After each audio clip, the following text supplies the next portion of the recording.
आप देख रहे हैं जनता का। मैं हूं MS निर्मल। इस समय हमारे साथ भारतीय किसान यूनियन के गुट के प्रदेश अध्यक्ष दिलबाग सिंह हुड्डा हमारे साथ जुड़ चुके हैं।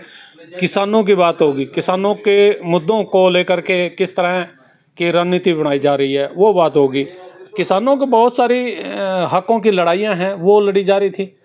किसान MSP की बात कर रहे थे, प्रधानमंत्री भी किसानों को 2022 में उनकी आय दुगनी करने की बात कर रहे थे। बहुत सारे मसले हैं और ये जो प्रधानमंत्री नरेंद्र मोदी है, ये तो किसानों के लिए यूँ कह रहे हैं कि जितना भला मैंने किया इतना शायद किसी ने नहीं किया है। दिलबाग सिंह हुड्डा जी हमारे साथ जुड़ चुके हैं जनता हल्का पर। हुड्डा साहब स्वागत है। क्या कहना चाहेंगे कि आगामी रणनीति आप लोगों ने तैयार की है किसानों को लेकर के? नमस्कार जी, और मैं सबसे पहले तो आपका धन्यवाद करता हूं आपके चैनल का कि आप हमारी गरीब आदमी की, कमेरा वर्ग की किसान की आवाज़ उठाते हो। जैसे आपने अभी सवाल किया कि आगे की रणनीति क्या होगी किसानों की आगे की रणनीति तो यही रहेगी कि ये आंदोलन जो था 1.25 साल चला, उसमें हमारे 750 से जो ऊपर किसानों ने शहीदी दी वो था MSP का, मिनिमम सपोर्ट प्राइस का। दूसरा उसमें कर्जा मुक्ति का, और तीसरा था उसमें 15-15 लाख खाते में जो कह रहे थे ना आने की, वो तो चली की झूठी बातें थी। उस पर तो हम क्या करें, सारा देश को जानता है। तो हमारा तो वही मुद्दा है, तीनों काले कानून जो इन्होंने कहा कि वापस हो गए, लेकिन हमारा मानना है कि अभी तक वापस नहीं हुए हैं वो। एक तो ये मुद्दे यूं के यूं रहेंगे, और उन मुद्दों को लेकर के हमारा 10, 11, 12 जून को एक महाअधिवेशन है भारतीय किसान यूनियन अम्बावता का, जिसके राष्ट्रीय अध्यक्ष ऋषिपाल अम्बावता हैं।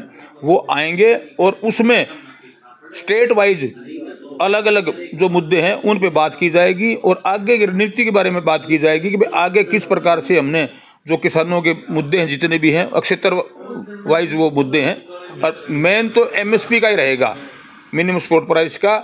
तो सारे मुद्दों के ऊपर बात होगी, और वो प्रशिक्षण शिविर 3 दिन चलेगा, 10, 11, 12 जून को। अच्छा, ये जो जून में प्रशिक्षण आप लोगों का चल रहा है, ये तो चलो चल रहा है, किसानों की बात भी हो रही है, और किसान विशेष तौर पर अब ये चुनाव चल रहे थे, इन चुनाव में किसान विशेष तौर पर सक्रिय थे, और किसान ये कह रहे थे कि मोदी ने किसान विरोधी बात की है, किसान विरोधी काम किए हैं, इनको इस बार चुनाव में हराएंगे। तो इन चुनाव में किसान संगठनों की क्या भूमिका थी, कुछ रोशनी डालेंगे? देखिए, किसान संगठनों की बहुत बड़ी भूमिका थी इस चुनाव के अंदर, और बहुत बड़ी भागीदारी थी। हर गांव के अंदर, पूरे हरियाणा के अंदर कह लो, चाहे पूरे इंडिया के अंदर कह लो, किसान मजदूर के अंदर बहुत भारी रोष था बीजेपी की खिलाफत का, कि भाई बीजेपी को हराना है, और जो बीजेपी को हराए चाहे वो कौन सी भी पार्टी हो। लेकिन उसमें क्या सामने आया था कि इंडिया गठबंधन जो था वो इस बीजेपी को हराने की स्थिति में था। तो वहाँ सभी संगठनों ने, किसान संगठनों ने, और विशेष तौर से हमारे भारतीय किसान यूनियन अम्बावता ने पूरा जो समर्थन है, जितने बड़े कैंडिडेट इंडिया गठबंधन के जो थे उनका पूरा जोर समर्थन किया।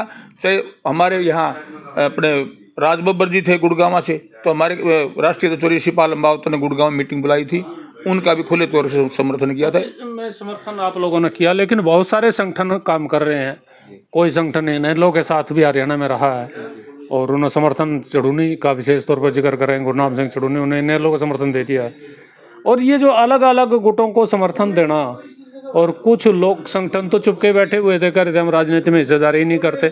तो एक तरफ तो आप जो राजनीति में बैठे हुए, सत्ता पर, राजनीति की सत्ता पर बड़ी शीर्ष पर बैठे हुए नेता हैं, आप उनको हटाना चाहते हैं। दूसरी तरफ आप राजनीति में जब चुनाव वोट आते हैं, वोट ही ताकत होता है उनको हटाने का, और उसमें आप निष्क्रिय बैठे हैं। ऐसे बहुत सारे संगठन थे, ये कारण क्या है? देखिए कैसे चलेगा? देखिए, ऐसा है, कोई ये बहुत किसानों के संगठन काफ़ी हैं, लेकिन वो सारे के सारे संयुक्त किसान मोर्चा के अंडर ही काम कर रहे हैं। और सभी संयुक्त किसान मोर्चा का भी यही था कि भाई हमने, बीजेपी ने किसानों को, मजदूर आदमी को, सभी को बहुत गलत तरीके से तंग किया है इन्होंने, तो उसका बदला लेने के लिए जो बीजेपी को हराएगा उसका समर्थन करने की बात संयुक्त किसान मोर्चा में भी हुई थी। और लेकिन चुनाव में नजर तो नहीं आए वो तो चुपके बैठे हुए। देखिए, ऐसा है, उन्होंने ये घोषणा कर दी थी कि भाई हर जगह जो जीतने वाला कैंडिडेट है उसको ही समर्थन करना था जो बीजेपी को हराए, और वो उन्होंने किया भी है। लेकिन कुछ संगठन जो थे, जैसे आपने चुड़ूनी जी का जिक्र करा, तो मैं इसमें ये कहना चाहूँगा उनका निजी विचार था। वो उसमें संयुक्त किसान मोर्चा ने ये कहा था कि भाई जो भी बीजेपी पर आएगा उसका समर्थन करना है, किया भी है। और उसकी वजह से ही कई टिकटें तो ऐसी थी जो किसान संगठनों के दबाव में ही मिली। जैसे हिसार की टिकट लगा लो, हिसार के अंदर पूर्व जो सांसद थे चौधरी विजेंद्र सिंह जी, उनको टिकट की बात आ गई थी कि उन्हीं को टिकट ये कांग्रेस पार्टी से देंगे, लेकिन हम सभी किसान संगठनों ने उसका विरोध किया कि बीजेपी में काले कानूनों पर दस्तखत करने वाले ये एमपी सारे के सारे, अगर ये आएगा तो पुरजोर विरोध करेंगे। उसका विरोध किया, तब जाके वहाँ से जयप्रकाश जी को टिकट मिली।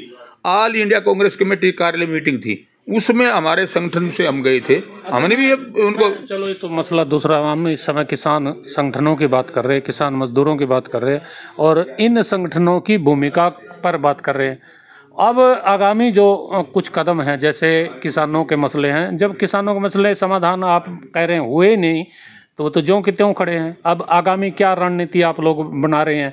क्या फिर से आंदोलन होगा इस सरकार के खिलाफ? देखिए, अगर हमारी जो मांग है, मेन मांग तो एमएसपी का गारंटी शुदा कानून बनाने की बात थी, वो अगर हमारा पूरा होता है, और हमारा यही एक सीधा सीधा टारगेट यही है कि सबसे पहले वो हो, बाजार में हम जाएं एक पैंट खरीदने, उसका भी मूल्य निर्धारित होता है।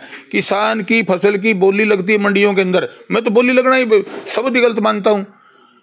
एमएसपी हो, एमएसपी मिल जाए और गारंटी शुदा कानून हो, उससे नीचे को खरीद करे उसके ऊपर कार्रवाई हो, नियमानुसार कार्रवाई हो। ये कानून जब तक नहीं बनेगा तब तक किसान ऐसे ही आंदोलन करता रहेगा और ऐसे ही मजबूती के तौर पर अपनी बात रखता रहेगा। अच्छा, दूसरा मैं एक सवाल, बहुत ही ज्वलंत सवाल है भाई, किसान संगठन पूरे देश में बहुत सारे हैं, उनकी गिनती नहीं है, इतने संगठन बने हुए हैं और बात सारे किसानों की करते हैं, मजदूरों की करते हैं, सरकार के खिलाफ लड़ाई लड़ने की करते हैं। क्यों ये सारे संगठन यदि किसानों के लिए एकजुट क्यों नहीं हो पा रहे? देखिए, वैसे सारे के सारे एकजुट ही हैं, इक्का दुक्का जो होते हैं, थोड़ा बहुत होता है, इतना बड़ा जो परिवार हो जाता है तो उसमें थोड़ी बहुत बात आ जाती है। लेकिन अब फिर से आप देखना, सारे के सारे इकट्ठे होकर के और राजनीति में भागीदारी भी मांगेंगे कि भाई किसान मजदूर का बेटा जब तक हिंदुस्तान की सबसे बड़ी कुर्सी पर न बैठेगा तब तक किसान आंदोलन चलता ही रहेगा। और दूसरा, यदि सारे संगठन एकजुट हो जाएं और एक ही आवाज़ उठाएं तो क्या सरकार पर उसका दबाव नहीं पड़ता? पड़ेगा, बिल्कुल सरकार पे असर पड़े क्यों नहीं, सरकार दबाव मान्य है इस चीज़ का। और ये हमारा क्योंकि देखने में आया, जो जब बट जाता है ना, बंदे बटे होते हैं, सरकार भी चाहती है भाई ये किसान संगठन बटे रहें, क्योंकि एकजुट रहेंगे तो दबाव पड़ेगा तो उनकी बात माननी पड़ेगी, और वही ये अलग अलग रहें तो इनकी बात ना माननी पड़ेगी। ये बात ठीक है आपकी, ये जायज़ बात है, और सरकारें भी ऐसे ही चाहती हैं, डिवाइड एंड रूल ये करती हैं। लेकिन अब ऐसी बात होने वाली नहीं है, सारे के सारे संगठन एक बार से सारे इकट्ठे होकर के आगे की नई रणनीति बनाएंगे कि भाई ये एमएसपी किस प्रकार से लागू हो। अगर लागू करने में देरी करते हैं, किसी प्रकार कोताही बरतते हैं, तो फिर एक रणनीति अलग बनेगी और सभी संगठन एकजुट होकर काम करेंगे। धन्यवाद, शुक्रिया।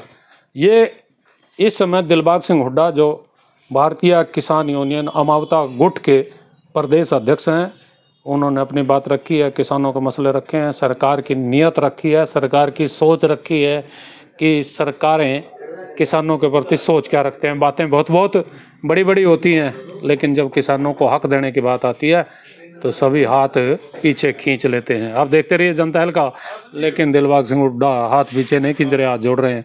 ज़रा इनका भी ख्याल रखिएगा।